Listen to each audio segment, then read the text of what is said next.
once upon a midnight dreary, while I pondered weak and weary, over many a quaint and curious volume of forgotten lore, while I nodded, nearly napping, suddenly there came a tapping, as of someone gently rapping at my chamber door. "'Tis some visitor," I muttered, tapping at my chamber door, only this, and nothing more. Ah, distinctly I remember it was in the bleak December, and each separate dying ember wrought its ghost upon the floor. Eagerly I wished the morrow. Vainly I had sought to borrow, from my books surcease of sorrow, sorrow for the lost Lenore, for the rare and radiant maiden whom the angels named Lenore, nameless here for evermore. And the silken sad uncertain rustling of each purple curtain, thrilled me, filled me with fantastic terrors never felt before. So that now, to still the beating of my heart, I stood repeating, "'Tis some visitor entreating entrance at my chamber door, some late visitor entreating entrance at my chamber door." This it is, and nothing more. Presently my soul grew stronger. Hesitating then no longer, "Sir," said I, "or madam, truly your forgiveness I implore. But the fact is I was napping, and so gently you came rapping, and so faintly you came tapping at my chamber door, that I scarce was sure I heard you ere I opened wide the door." Darkness there, and nothing more. Deep into that darkness peering, long I stood there wondering, fearing, doubting, dreaming dreams no mortal ever dared to dream before. But the silence was unbroken, and the darkness gave no token, and the only word there spoken was the whispered word, "Lenore." This I whispered, and an echo murmured back the word, "Lenore." Merely this and nothing more. Back into the chamber turning, all my soul within me burning, soon again I heard a tapping somewhat louder than before. "Surely," said I, "surely that is something at my window lattice.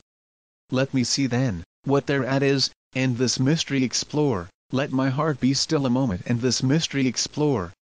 'Tis the wind and nothing more. Open here I flung the shutter, when, with many a flirt and flutter, in there stepped a stately raven of the saintly days of yore. Not the least obeisance made he. Not a minute stopped or stayed he. But, with mien of lord or lady, perched above my chamber door, perched upon a bust of Pallas just above my chamber door, perched, and sat, and nothing more. Then this ebony bird beguiling my sad fancy into smiling, by the grave and stern decorum of a countenance it wore, though thy crest be shorn and shaven, thou, I said, art sure no craven. Ghastly grim and ancient raven wandering from the nightly shore, tell me what thy lordly name is on the night's Plutonian shore. Quoth the raven, "Nevermore." Much I marveled this ungainly fowl to hear discourse so plainly, though its answer little meaning, little relevancy bore. For we cannot help agreeing that no living human being, ever yet was blessed with seeing bird above his chamber door, bird or beast above the sculptured bust above his chamber door, with such name as Nevermore. But the raven, sitting lonely on the placid bust, spoke only that one word, as if his soul in that one word he did outpour. Nothing further than he uttered, not a feather then he fluttered, till I scarcely more than muttered, "Other friends have flown before, on the morrow he will leave me, as my hopes have flown before." Then the bird said, "Nevermore."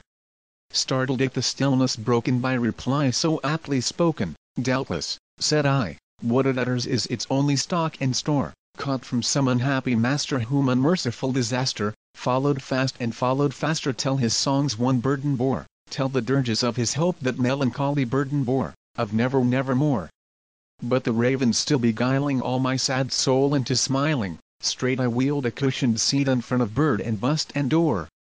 Then, upon the velvet sinking, I betook myself to linking fancy unto fancy, thinking what this ominous bird of yore, what this grim, ungainly, ghastly, gaunt, and ominous bird of yore, meant in croaking "Nevermore." This I said engaged in guessing, but no syllable expressing, to the fowl whose fiery eyes now burned into my bosom's core. This and more I sat divining, with my head at ease reclining, on the cushion's velvet lining that the lamplight gloated o'er, but whose velvet violet lining with the lamplight gloating o'er, she shall press, nevermore. Then, methought, the air grew denser, perfumed from an unseen censer, swung by seraphim whose footfalls tinkled on the tufted floor.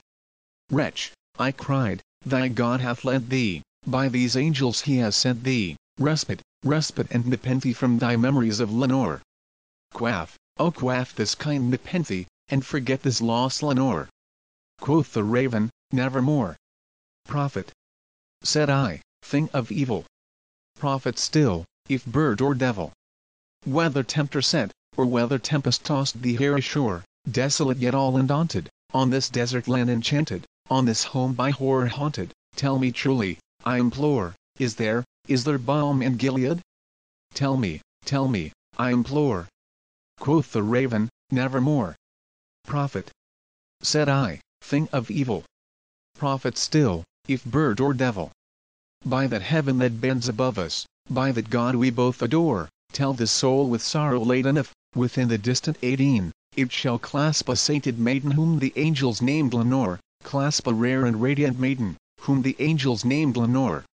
Quoth the raven, nevermore. Be that word our sign of parting, bird or fiend. I shrieked upstarting, get thee back into the tempest and the night's Plutonian shore. Leave no black plume as a token of that lie thy soul hath spoken. Leave my loneliness unbroken. Quit the bust above my door. Take thy beak from out my heart, and take thy form from off my door. Quoth the raven, nevermore. And the raven, never flitting, still is sitting, on the pallid bust of Pallas just above my chamber door. And his eyes have all the seeming of a demon's that is dreaming, and the lamplight o'er him streaming throws his shadow on the floor. And my soul from out that shadow that lies floating on the floor, shall be lifted, nevermore.